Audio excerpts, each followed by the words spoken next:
I'm using a piece of watercolor paper that's 11 by 14 and divided into 13 boxes.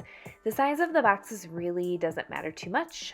You can find a complete list of supplies and materials used in the description. But for now, I am just putting some Liquitex Basics acrylic paint on a piece of palette paper. Any colors really work for this. And then I have some different brushes. Some of my brushes here are a little bit more what I call bristly, meaning stiffer bristles, and some of my brushes have a lot smoother bristles. So try a variety of paintbrushes with these techniques. All right, so dry brush and scumbling. I'm gonna start with scumbling using a paintbrush, taking just a little bit of paint just on the bristles and actually blotting quite a bit of it off and tapping some on a paper towel. But scumbling is just little circular motions with a dry paintbrush. And depending on your pressure, depending on the amount of paint, you're going to get different effects. But this can be really nice for kind of hazy skies, different things. So play around with that. And then dry brush is just using a really dry, bristly paintbrush and seeing the strokes of your paint essentially because of that paintbrush. So different paintbrushes will have different effects. I really love to layer the dry brush with different colors. Sometimes I'll let a little area of that dry and then I'll layer it on again. But have fun playing around with dry brush. Try a ton of different styles of paintbrushes to see what you like. So sgraffito is a technique where you will first lay down a layer of paint, any color, and then let that paint dry. Once it's dry, paint another layer of paint on top of it. And I like my paint to be nice and thick here. Then you're going to take the back of a paintbrush and etch into the paint to reveal the color underneath. Now you can use other things to scratch into the surface too. I've used combs, brushes, you can use Q-tips, you can use paper clips, a dull pencil, really anything. But play around with different combinations, play around with different colors, try different things and just essentially scratch into the surface. It's a really fun way to create texture with acrylic paint.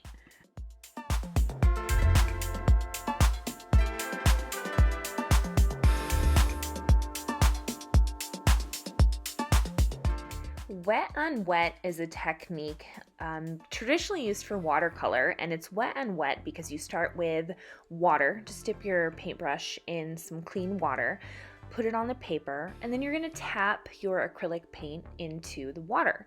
And essentially acrylic paint can act as watercolor.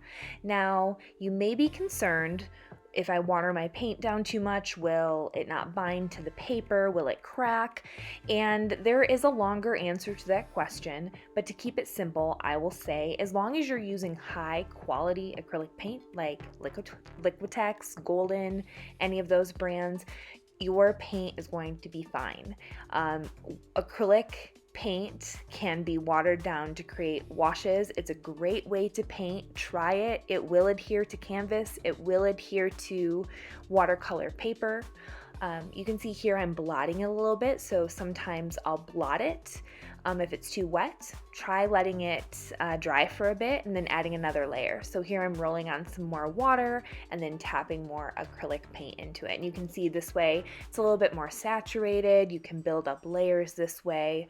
It's really fun for skies, galaxies, all sorts of things.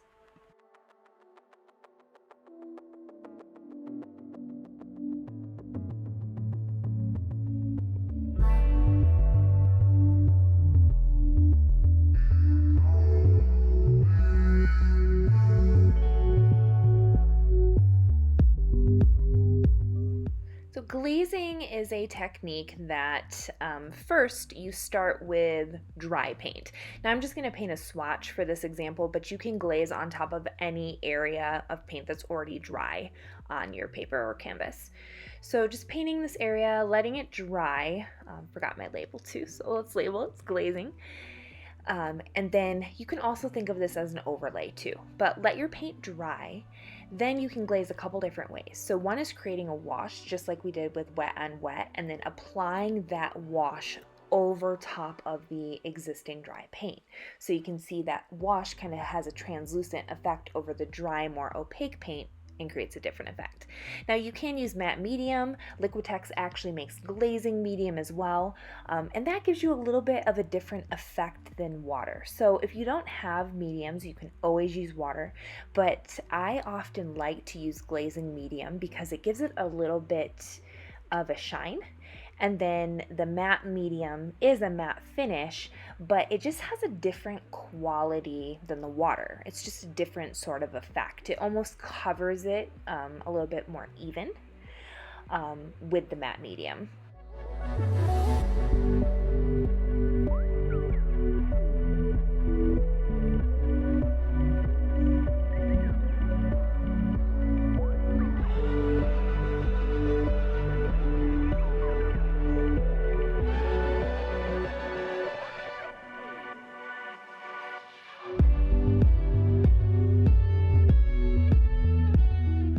Impasto is a technique in which you apply the acrylic paint with a palette knife.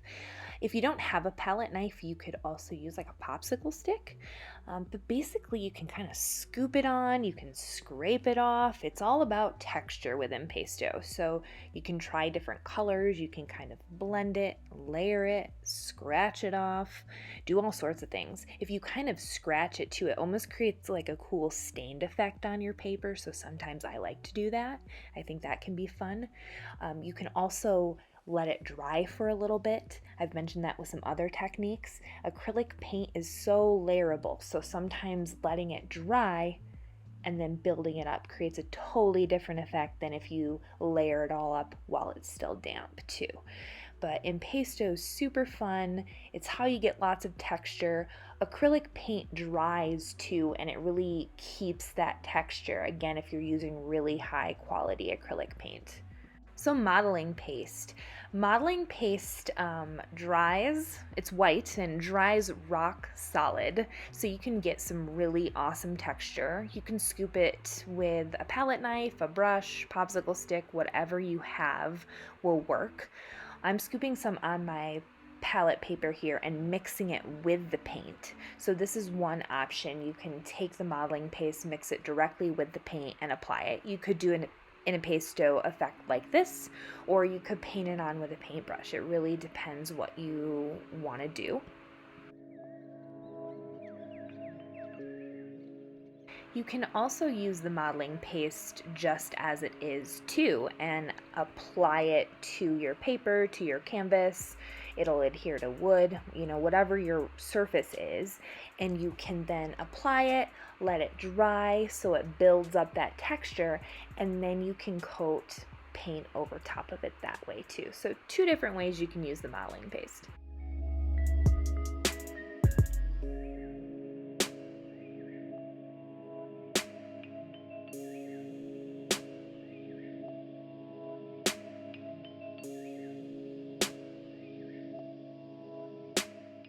Stencils are an awesome way to add texture with acrylic paint. So you can use really any type of stencil that you may have. I've got letters, patterns, different textures. If you don't have any stencils, you could also take a piece of cardboard and then just cut out some different patterns with a knife, and that's a fun way to do it too. And then I like to use a more bristly type paintbrush and just kind of tap the paint into the stencil. You can layer it, you could blend it, try different colors, you could layer stencils over top of each other. Sometimes I'll create kind of like an abstract background for a painting this way, and I'll start by just kind of layering stencils, letting it dry, and then maybe layering some more. So it's a really fun way to play around with acrylic paint and add texture.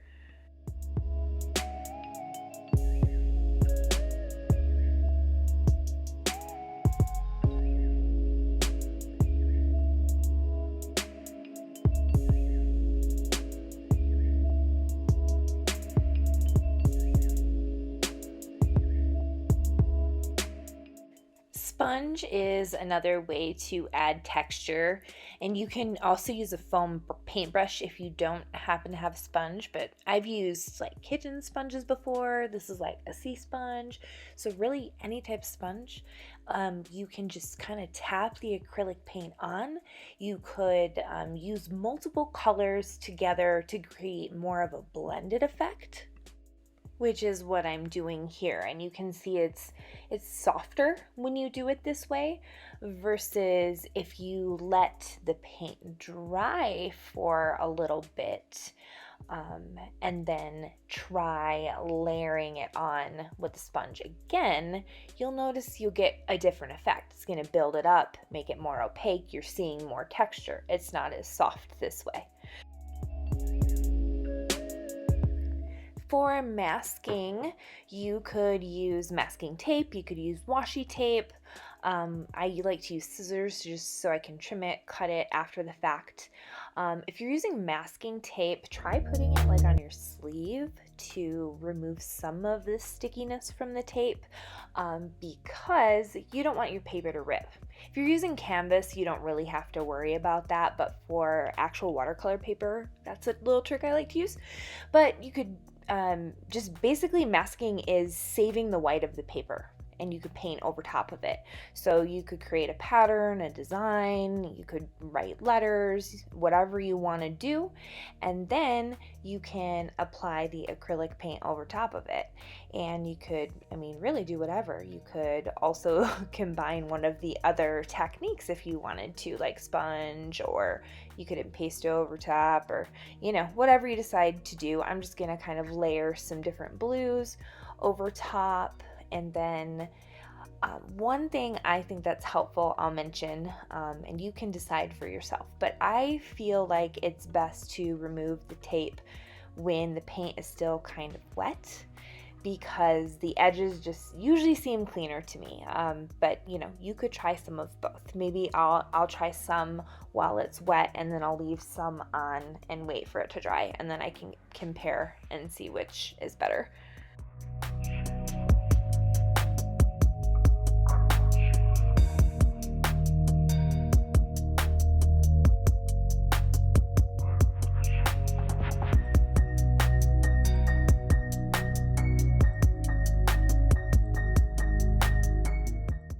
You may need to use a paintbrush to clean it up a little if the paint does get under the tape a little bit. That's okay. Drips and splatters are always fun to do. So for drips, you just want to water down your paint and just sort of kind of tilt your paper a little bit and let the paint run. You could let it dry and then build up layers of drips if you want. For splatters, try different brushes. Different brushes work better. I think some of the stiffer, bristlier brushes tend to work better, and you can just kind of flick your finger and then get that splatter effect, which is really fun. Here's another example of a drip too. So again, just kind of adding water into the paint and then tilting your paper around to just kind of try to control it as much as you can. I guess the whole point of a drip too is that it's sort of organic and flows, but you can control it a little bit. And then, always you could blot it up too. So here's this brush, like I found out didn't work super well. Either did this one. Toothbrushes work awesome too, and you'll get like a really cool splatter effect. So try different brushes, try a toothbrush, try some drips. It's awesome. So hard edge and soft edge. Soft edge just means that the edge is soft. It just kind of fades or blends more into a background. Typically a soft edge is easier to see when you're actually painting something, but just to kind of illustrate this the best I can here, you can kind of just use your brush to kind of bring out the paint a little bit, so it's not like such a bold, crisp line, whereas hard edge is that crisp line. So, maybe try an angled brush or a flat brush. You might even want to add just a little bit of water into your paint too. Sometimes that helps you clean up the edge. You can kind of layer it a little bit, but really that's all that's referring to. And there's different ways to achieve a hard edge and soft edge depending on what you're trying to paint. But think about like clouds in the sky.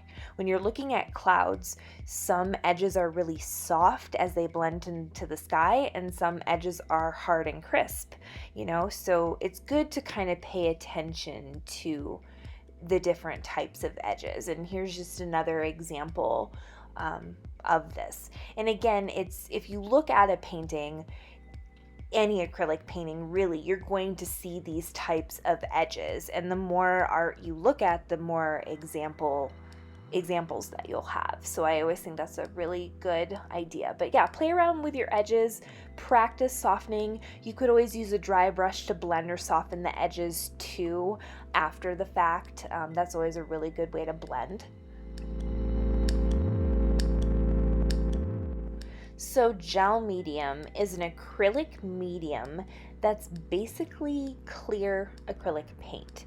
So it's going to preserve the thickness of your acrylic paint while essentially lightening the color a little bit, making it a little bit more translucent, but still, again, keeping the thickness of acrylic paint. So gel medium is awesome. I love using it. You could apply it with a palette knife to get kind of some impasto effects if you wanted to, or you could apply it with a paintbrush.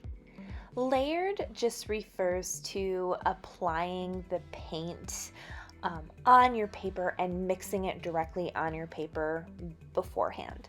So you could apply it kind of like this, lay down a color, then kind of brush in another color, and you just get a different effect this way rather than like mixing and layering all your colors ahead of time.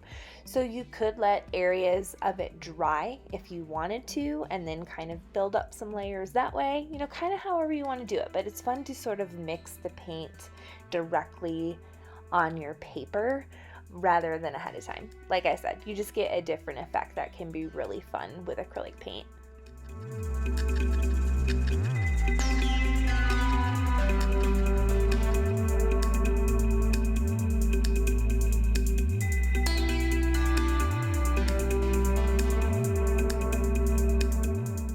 I would love to see photos of your acrylic painting technique charts. So if you do one, take a photo and post it in the comments below.